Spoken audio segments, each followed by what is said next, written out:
é isso? Vamos acalmar nossos corações, né? Vamos colocar os nossos pés no chão. Não precisa tirar o papel, né? Vamos acalmar. Hoje é uma noite especial, 12 de outubro. Relembramos a Mãe Santíssima, amorosíssima, que cuida de todos nós. Em todos os campos brasileiros, ela é reverenciada na imagem de Nossa Senhora Aparecida. Todas as Nossas Senhoras são o mesmo espírito luminar, mas são conhecidas por nomes diferentes, por ter se manifestado a diversas pessoas em muitos lugares do mundo. São todas as representações do mesmo espírito, que é a nossa mãe, Maria de Nazaré, a mãe de Jesus. Maria de Nazaré, desde pequena a gente lembra dela e aprende, né, do amor de mãe que ela sempre teve por a gente. Afinal de contas, somos todos irmãos. E eu gostaria que vocês, nesse momento, antes da gente começar o nosso tema, fechassem os olhos e mentalizassem a imagem do rosto da Mãe de Jesus. Mentalize. E veja ela te entregando uma rosa. Que essa pétala, que a pétala dessa rosa, que vem do jardim celestial, com um perfume encantado, preencha o seu coração nesse momento. E que possamos assim andar, segurada na mão da nossa Mãe Santíssima, Maria de Nazaré. Que assim seja. Vamos começar, né? O nosso tema de hoje é que fora da caridade não há salvação. Capítulo 15, item 4 e 5, o maior mandamento. Mas os fariseus, tendo sabido que ele tapara a boca aos saduceus, se reuniram. E um deles, que era doutor da lei, foi propor-lhe esta questão para o tentar.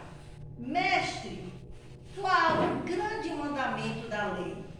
Jesus lhe respondeu: amarás o teu Deus de todo o teu coração, de toda a tua alma, de todo o seu espírito. Esse é o maior e o primeiro mandamento. E aqui está o segundo, que é semelhante ao primeiro. Amarás o teu próximo como a ti mesmo. Toda a lei e os profetas se acham contidos nesses dois mandamentos. Caridade e humildade, tal sendo a única salvação. Egoísmo e orgulho, tal a perdição. Este princípio se acha formado nos seguintes precisos: amarás a Deus de toda a tua alma e ao teu próximo como a ti mesmo.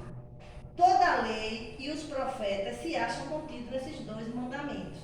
E para que não haja equívoco sobre a interpretação do amor de Deus e do próximo, acrescenta: e aqui está o segundo mandamento, que é semelhante ao primeiro. Isto é, que não se pode viver verdadeiramente, amar a Deus, sem amar o próximo, sem amar o próximo e sem amar a Deus. Logo, tudo que se faça contra o próximo, você está fazendo contra Deus. Olha que interessante. Não podemos amar a Deus sem praticar a caridade para com o próximo. Todos os deveres do homem se resumem nesta máxima: fora da caridade não há salvação. Vamos então tentar entender melhor, né, esse capítulo. A mensagem de hoje está realmente para todos nós. Essa mensagem talvez seja a mais oportuna de todas as mensagens que a doutrina espírita reporta em toda a sua estrutura educacional. Falar do mandamento da lei falar do mandamento da lei de Deus, que é o maior legado que Jesus Cristo deixou, é amar a Deus sobre todas as coisas e ao próximo como a si mesmo. passamos a observar a partir desse mandamento maior, que é a questão do amor, gente. O amor hoje tão desgastado. O amor hoje que o seu vocabulário da palavra amor parece que ficou equivocado. As pessoas parecem não saber mais o que é amor. E se a gente não se cuida, às vezes a gente tem essa sensação com a gente, amor, né? Por conta de tantas coisas que a gente passa na vida, que se a gente não toma cuidado, essa palavra para a gente também se desgasta. Precisamos refletir sobre o amor. O amor é mais forte que o ódio. O amor é mais forte que a morte. Não é amor a troco de nada, a força da expressão da vulgaridade. É o amor que Paulo Tarso traz na sua carta aos Coríntios 13 e que Renato Russo, que não é bobo nem nada, se inspira na sua canção, né? Que ele chama de Monte Castelo, que vocês devem conhecer muito bem. E aí Paulo fala, o apóstolo Paulo fala da excelência da caridade. A caridade, um amor puro, que excede e supera quase todas as outras coisas, que é a fé e a esperança. A caridade supera. E aí ele escreveu: ainda que eu falasse a língua dos homens e dos anjos e não tivesse caridade, seria como um metal que soa ou como um sino que tine. E ainda que eu tivesse o dom da profecia e conhecesse todos os mistérios e toda a ciência, e ainda que eu tivesse toda a fé, de maneira tal que transportasse os montes, se não tivesse a caridade, eu nada seria. E ainda que distribuísse todas as minhas fortunas para os pobres, e ainda que eu entregasse o meu corpo para ser queimado, e não tivesse a caridade, nada disso me aproveitaria. A caridade é sofredora, é benigna. A caridade não é invejosa. A caridade não trata com leviandade, não se ensoberbece. A caridade, ela nos alegra. Ela não se alegra com injustiça, ela se alegra com a verdade. Tudo sofre, tudo crê, tudo espera, tudo suporta. A caridade nunca falha. Porém, ainda que haja profecias, desaparecerão. Ainda que haja línguas, cessarão. E ainda que haja ciência, desaparecerá. Porque em parte conhecemos e em parte profetizamos. Tem um ditado popular que diz: procurei Deus, não achei. Procurei a mim mesma, não me encontrei. Procurei o próximo, ali encontrei os três. Quando falamos de amor, a nossa referência é o próximo. Precisamos do próximo. Nós precisamos do calor humano do próximo. Nós, humanos, não vivemos sem o calor humano do próximo. Se você chegar numa penitenciária e você encontrar lá um preso, né, e ele não tem mais nada a dizer, mas quem está ali julgando aquele preso pretende que ele fale uma verdade. E ele não tem mais nenhuma verdade para falar, às vezes precisa até inventar, né, para se livrar daquela situação. Sabe o que o preso tem mais medo? Da solitária. Você já ouviu falar em solitária? É uma sala muito pequenininha, escura, sem luz de nada, onde ele fica ali, ele não suporta ficar nessa sala 12 horas. Ninguém suporta. Nós precisamos do calor humano. Tem gente que passa a vida toda brigando com o seu companheiro, porque precisa do calor humano. E não sabe usar esse calor humano, nem vão brigar. É melhor do que não ter o calor humano. E aí, o primeiro mandamento: amai a Deus sobre todas as coisas e ao próximo como a mim mesmo. se eu não me amo, por incrível que pareça, toda vez que eu venho aqui eu falo isso. Parece uma coisa que está repetindo, mas vem na fala, no texto sempre. Se eu não me amo, se eu não cuido de mim, eu não consigo viver com ninguém, a pessoa do meu lado não vai me suportar. Porque eu vou ficar controlando o outro o tempo todo. Quem aguenta a chatice dessa, meu povo? Ninguém aguenta. Então, o grande segredo, e isso eu digo para a Vilma também, eu estou falando para vocês, estou falando para a Vilma também, muita sabedoria para viver com esse outro que a gente precisa. Não é o outro namorado, marido, mulher, é o outro pai e mãe, é o outro irmão, é o outro uma pessoa que trabalha em sua casa, é qualquer outro no trabalho. Eu preciso do outro. Eu reclamo do meu colega de trabalho, mas se ele não foi, eu estiver na sala sozinha, amanhã eu estou trabalhando, é uma chatice. Eu preciso do meu aluno para dar aula. Gente, tem coisa mais triste do que uma escola no mês de janeiro, nas férias. Quem é professor sabe disso. Entra numa escola no mês de janeiro e repara a falta do outro. Nós precisamos do outro. Se precisamos do outro, a gente tem que arranjar uma forma para viver bem com o outro. A gente tem que sair da nossa zona de conforto. A gente tem que deixar de ser vítima. Mudar a configuração da nossa mente. Ah, mas eu sou grossa. Beleza, massa. Você é grossa? Beleza. Continue grossa, mas mude sua configuração. Se você quer ter um resultado diferente. Se você se acha grossa e você acha que você não consegue mudar isso, mude, se configure de outra forma. Porque se você não se configurar de outra forma, você vai obter sempre os mesmos resultados. Para que sua vida mude, é preciso criatividade e responsabilidade. Se eu ficar todos os dias repetindo as mesmas coisas, reclamando das mesmas coisas, minha vida não vai mudar. Vou continuar nesse vício. E isso dói. Sair da zona de conforto dói.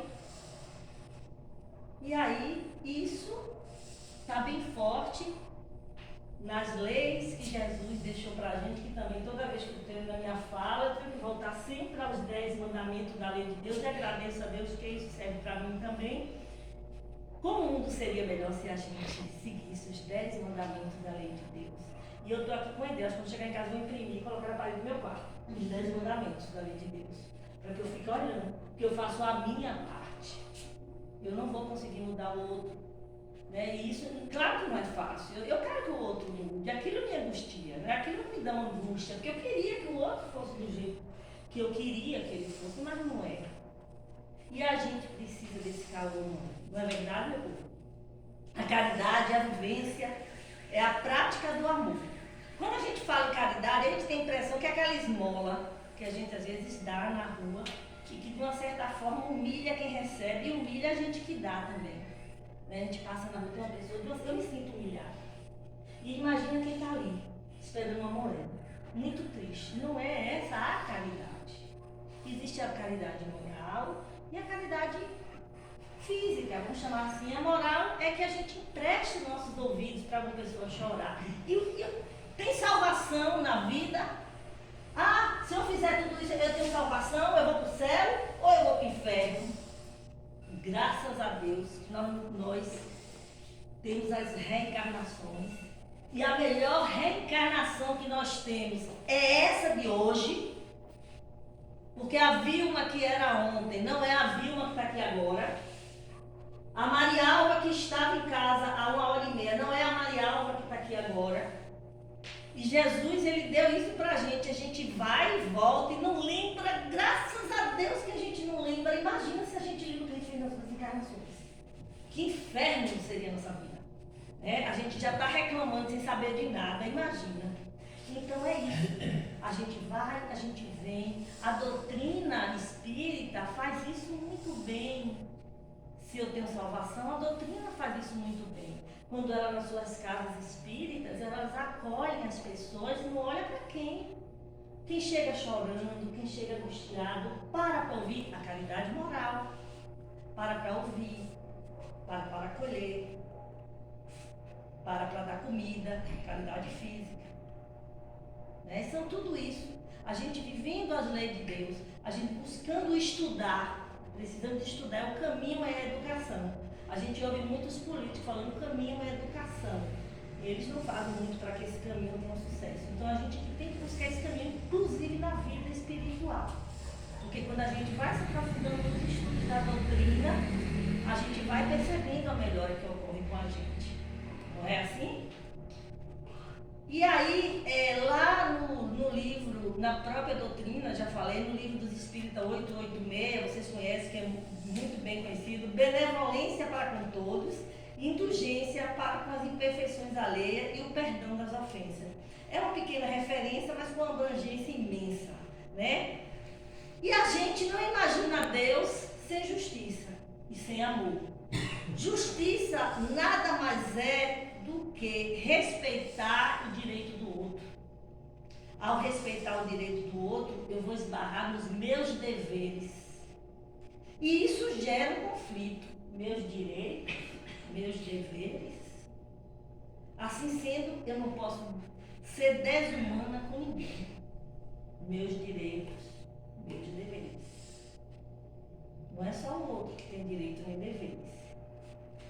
O próximo é o nosso caminho para Deus. Amar o próximo como a mim mesmo. Não vamos identificar somente o defeito do próximo. Vamos verificar a qualidade também. Né? A pessoa tem qualidade, mas a gente adora fazer aquela lista de defeitos.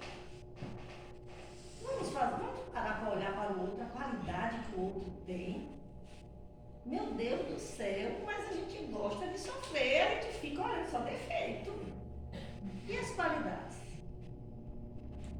Você precisa desse calor humano para viver. Se você não começar a cuidar dos seus direitos, dos seus deveres, de olhar para o outro, esse outro que é filho de Deus e que o caminho para chegar a Deus é esse outro. Se você não fizer a sua parte, é difícil a gente se relacionar com alguém. É difícil. Se você fizer um curso de casal, vai dizer assim, 50% é de cada um. Eu acho que é 100% de cada um.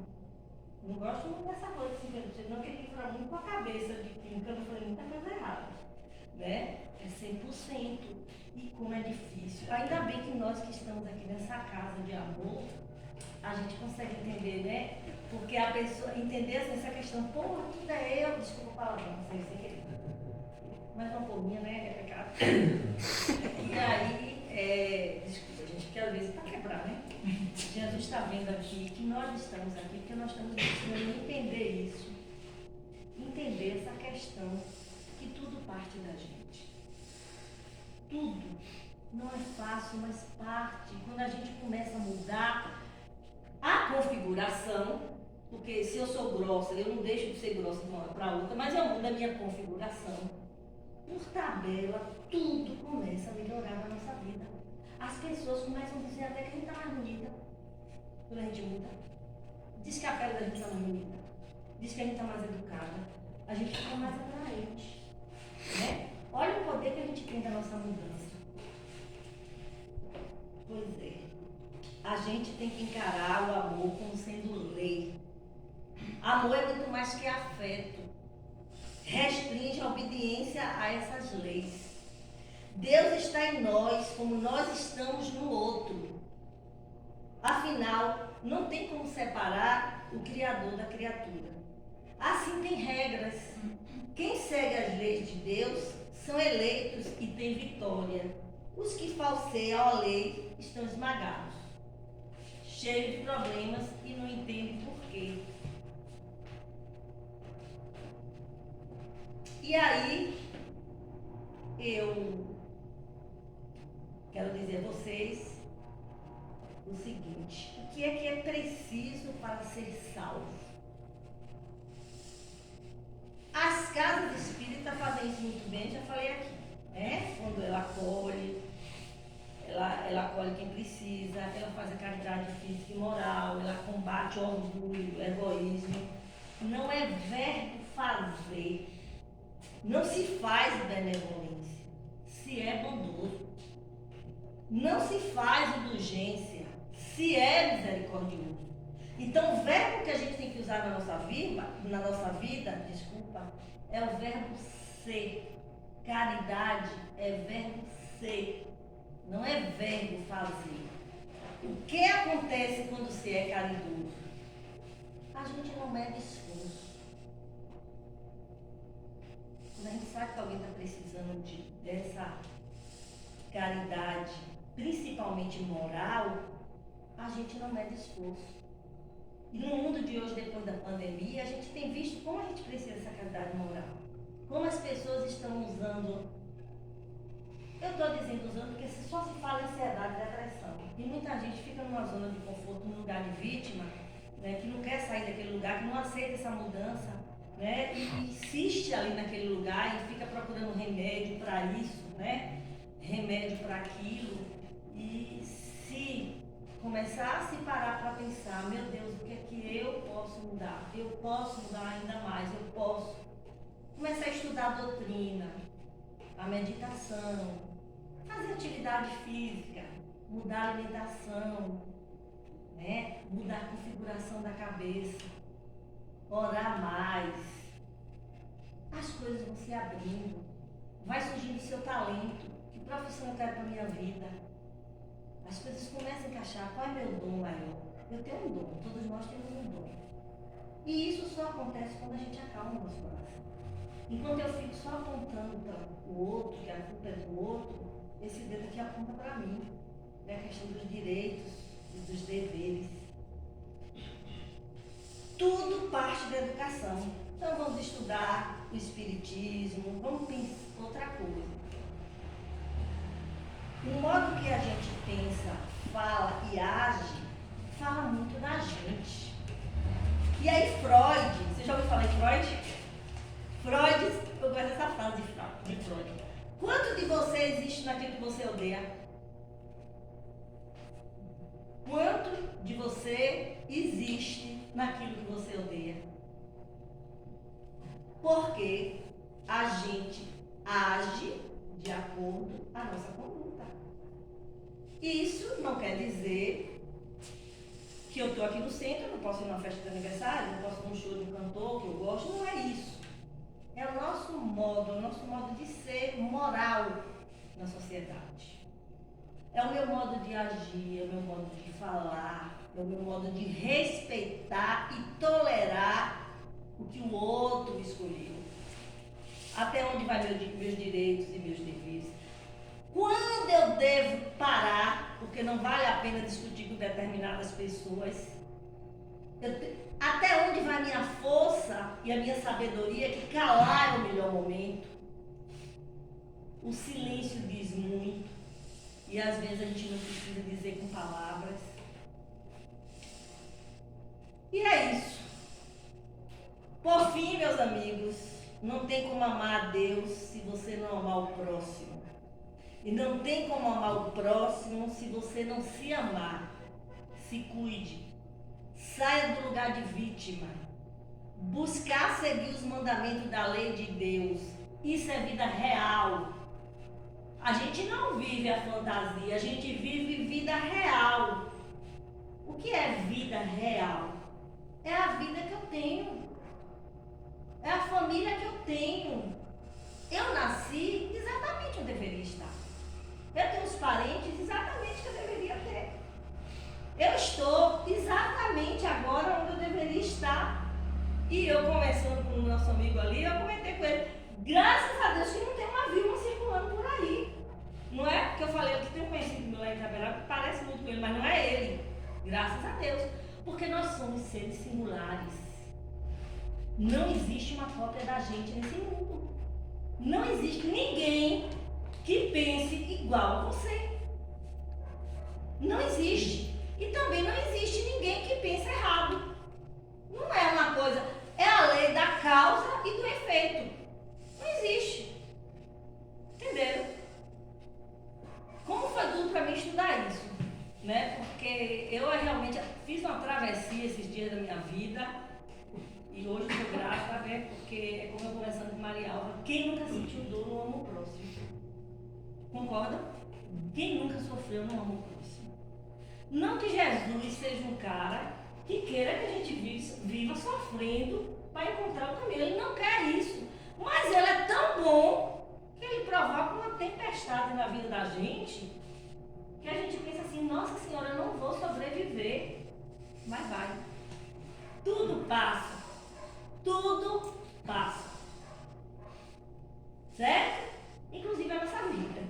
Que tipo de marcas vocês querem deixar no dia que saírem dessa encarnação, que é a melhor? A melhor é a de hoje. O que passou ninguém lembra e ninguém vai voltar. Eu quero deixar que marcas aqui? Marcas de quê? Eu vou deixar isso para você levar para casa. Que marca eu quero deixar na minha vida?